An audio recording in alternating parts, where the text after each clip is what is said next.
So friends, നമ്മളിന്ന് പരിചയപ്പെടുന്നത് BKKയുടെ പുതിയൊരു ഇൻലൈൻ ഹുക്ക് ലോൺ സ്നൈപ്പർ എന്ന് പറഞ്ഞിട്ടുള്ളത്. അപ്പോൾ നമുക്ക് BKKയുടെ ഓൾറെഡി നമുക്കറിയാം, BKKയുടെ ലോൺ ഡയബ്ലോൺ വളരെ ഫേമസ് ആയിട്ടുള്ള നമ്മുടെ ഗ്ലോബലി അതുപോലെ ഇന്ത്യയിലും കേരളത്തിലും ഒരുപാട് ആംഗ്ലേഴ്സ് ഉപയോഗിക്കുന്ന ഒരു ഹുക്കാണ് BKKയുടെ ലോൺ ഡയബ്ലോൺ. അത് ഇൻലൈൻ ഹുക്ക് എന്താണെന്ന് പറയുന്നത്, ഇൻലൈൻ ഹുക്ക് എന്ന് പറയുന്നത് നമ്മുടെ ലൂറുകളിൽ മാറ്റുന്ന സിംഗിൾ ഹുക്കിനാണ് നമ്മൾ ഇൻലൈൻ ഹുക്ക് എന്ന് പറയുന്നത്. ഓക്കെ, ഇൻലൈൻ ഹുക്കിന് ഒരു അഡ്വാൻറ്റേജ് എന്ന് പറയുന്നത്, പ്രത്യേകിച്ച് നമ്മൾ ഇൻലൈൻ ഹുക്ക് അധികം നമ്മൾ മാറ്റൽ ടോപ്പ് വാട്ടർ ലൂറുകൾ, അതായത് പോപ്പറുകൾ, സ്റ്റിക്ക് ബൈറ്റുകൾ, വാക്ക് ദ ഡോഗ് ലൂറുകൾക്കാണ് നമ്മൾ ഇൻലൈൻ ഹുക്കുകൾ ഉപയോഗിക്കുന്നത്. ഇൻലൈൻ ഹുക്കിൻ്റെ പ്രത്യേകത, നമുക്ക് വൺസ് ഹുക്കപ്പ് ആയി കഴിഞ്ഞാൽ പിന്നെ മീൻ പോവില്ല. കാരണം വളരെ കറക്റ്റായിട്ട് നമ്മൾ സർക്കിൾ ടൈപ്പ് ആയതുകൊണ്ട് കറക്റ്റായിട്ട് ഉള്ളിൽ കയറി കിടക്കും. പിന്നെ നമ്മൾ GT ഇങ്ങനെയുള്ള വളരെ പെട്ടെന്ന് ഒരുപാട് മീനുകളൊക്കെ പിടിക്കുന്ന ഒരു എന്താ പറയുക, ഇപ്പോൾ GT ഫീഡിങ്ങിലൊക്കെ ആണെങ്കിൽ നമുക്ക് പെട്ടെന്ന് അൺഹുക്ക് ചെയ്യാൻ വളരെ എളുപ്പമാണ് ഇൻലൈൻ ഹുക്ക്.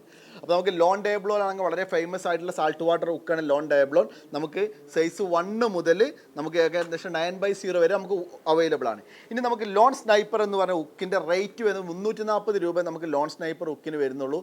നമുക്ക് സൈസ് 1 9 പാക്കറ്റ് വരുന്നുണ്ട്, അതുപോലെ സൈസ് 8, അതുപോലെ സൈസ് 6 വരുന്നുണ്ട്, 4 വരുന്നുണ്ട്, 2 വരുന്നുണ്ട്, അതേപോലെ തന്നെ സൈസ് 1, അതുപോലെ 1/0. അപ്പോൾ 1/0 ആണ് നമ്മുടെ ഏറ്റവും വലിയ ഹുക്ക് വരുന്നത്. ഈ ഇൻലൈൻ ഹുക്ക് ഇതിൻ്റെ പ്രത്യേകത എന്ന് പറഞ്ഞാൽ നമുക്ക് salt water and fresh water പർപ്പസിന് വേണ്ടി ഉപയോഗിച്ചിട്ടുള്ള വരുന്ന അത് നമുക്ക് വളരെ ഈസി ആയിട്ട് സ്പ്ലിറ്റ് റിങ്ങിൽ ഇടാൻ പറ്റുന്നൊരു ഹുക്കാണ് ലോൺ സ്നൈപ്പർ എന്ന് പറഞ്ഞിട്ടുള്ളത്. വളരെ ഡീപ്പർ പെനിട്രേഷൻ കിട്ടുന്ന, വളരെ ഫാസ്റ്റ് ഹുക്കപ്പ് കിട്ടുന്ന ഹുക്കാണ്. ഇപ്പോൾ നമ്മുടെ ടാക്കിൾ ടിപ്സുമായിട്ട് ബന്ധപ്പെട്ട് കഴിഞ്ഞാൽ നമ്മുടെ ലൂറുകൾക്ക് ചേഞ്ച് ചെയ്യാൻ വേണ്ടിയുള്ള single inline hook loan sniper 2024 പുതിയ മോഡൽ നമ്മളിപ്പോൾ അവൈലബിൾ ആക്കിയിട്ടുണ്ട്. Thank you.